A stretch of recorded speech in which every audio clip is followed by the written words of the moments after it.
If you love me, please don't judge me. Got my hands tied, the power's above me. Don't shoot the messenger, I'm just a puppet here. If you wanna place blame, then look to the puppeteer. Family, fortune, envy, jealousy, privilege, passed on, legacy, secret, sabotage, borderline, felony, suicide, subtract, selfish, pedigree, yeah.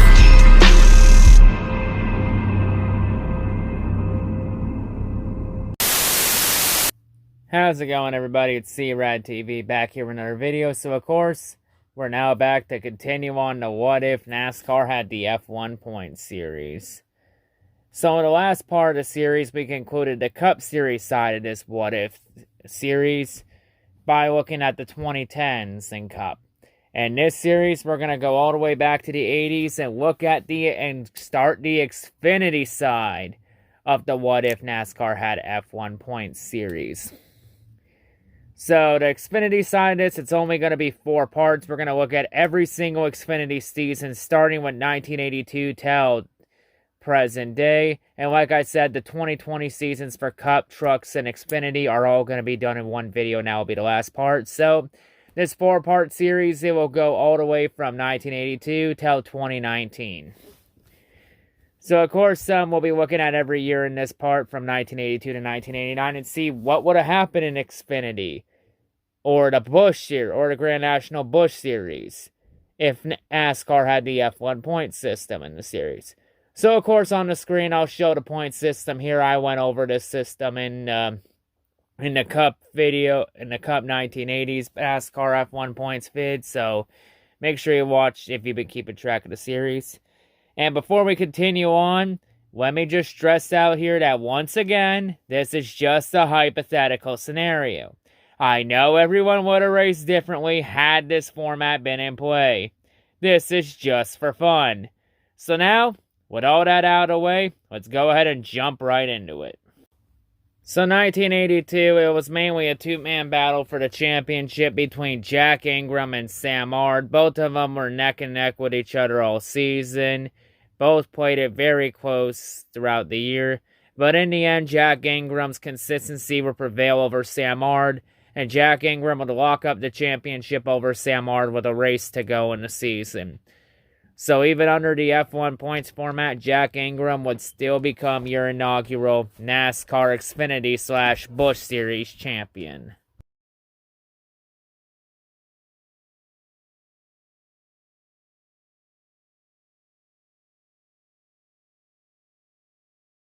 So 1983, it was once again a close championship battle between Sam Ard and Jack Ingram. So both of them were neck and neck with each other all year. So both drivers, it would end up coming down to the season finale at Martinsville between Sam Ard and Jack Ingram. So in the season finale, both Sam and Jack ran up front for majority of the race at Martinsville. In the end, Jack Ingram would end up finishing third, while Sam Ard would go on to win the race at Martinsville. And that win for Sam would be enough to edge out Jack Ingram by only 2 points. So Sam Ard would win the 1983 Xfinity Series championship over Jack Ingram.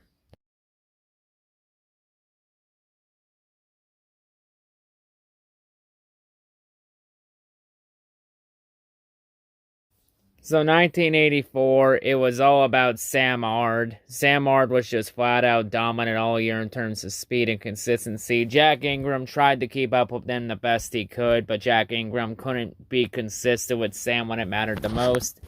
And Sam Ard would go on and cruise to his second consecutive championship.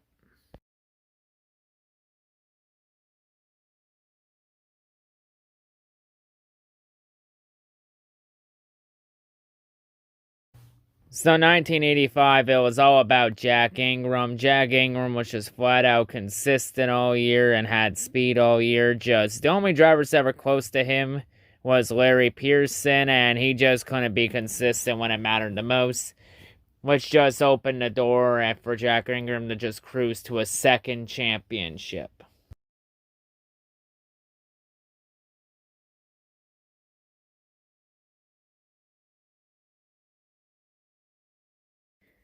So, 1986, you had a close three-man battle for the championship between Jack Ingram, Brett Bodine, and Larry Pearson.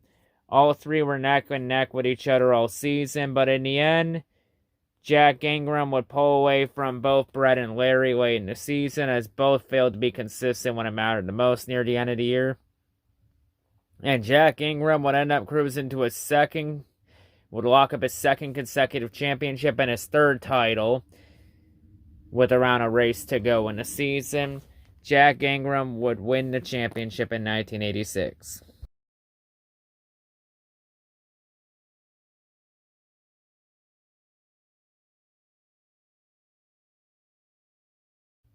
So, 1987, it was all about second-generation racer Larry Pearson, who was just flat-out consistent and fast all year, of course, striving for his father, David. Larry just was able to stay consistent all year, just really had no real challenges all year, and Larry Pearson, he would end up cruising to his first Busch Series championship.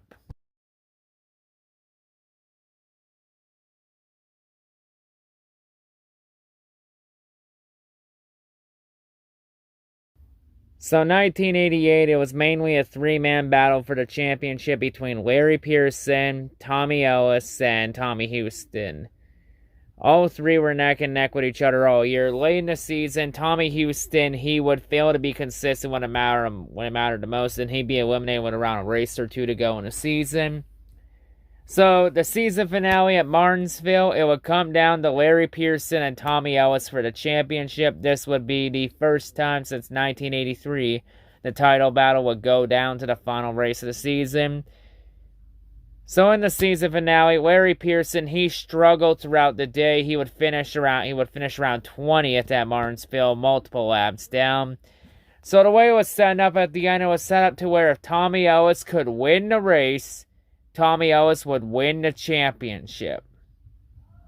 In the end, Tommy Ellis would end up finishing third, while Harry Gant went on to win the season finale. And that third place finish would not be enough to win the championship. As with Ellis finishing in third place, that would be enough for Larry Pearson to lock up the championship by just 3 points. So Larry Pearson would get his second consecutive championship in 1988.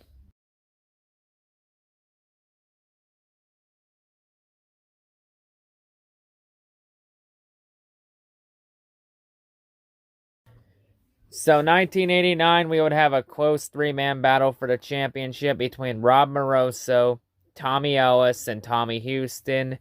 All three were close with each other all year.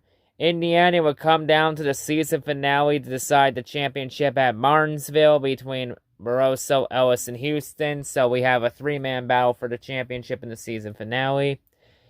In the season finale at Martinsville, Tommy Houston would bow out late in the race with an engine failure, which would eliminate him from the championship battle. Tommy Ellis would struggle throughout most of the day and would finish outside the points at the bottom of the top 10 and 10th, while Rob Moroso would have a solid run and do what he would need to do, and Moroso would finish third in the season finale, which means that for the first time under this format in the Busch side of the championship, the season championship between Moroso and Ellis would end in a tie between Rob Moroso and Tommy Ellis. The tiebreaker would be most wins, which Rob Moroso had 4 wins in 1989 compared to Tommy Ellis's 3. So on a 4-3 wins tiebreaker, Rob Moroso would lock up the 1989 championship on a tiebreaker. With 69 points, dude. Nice.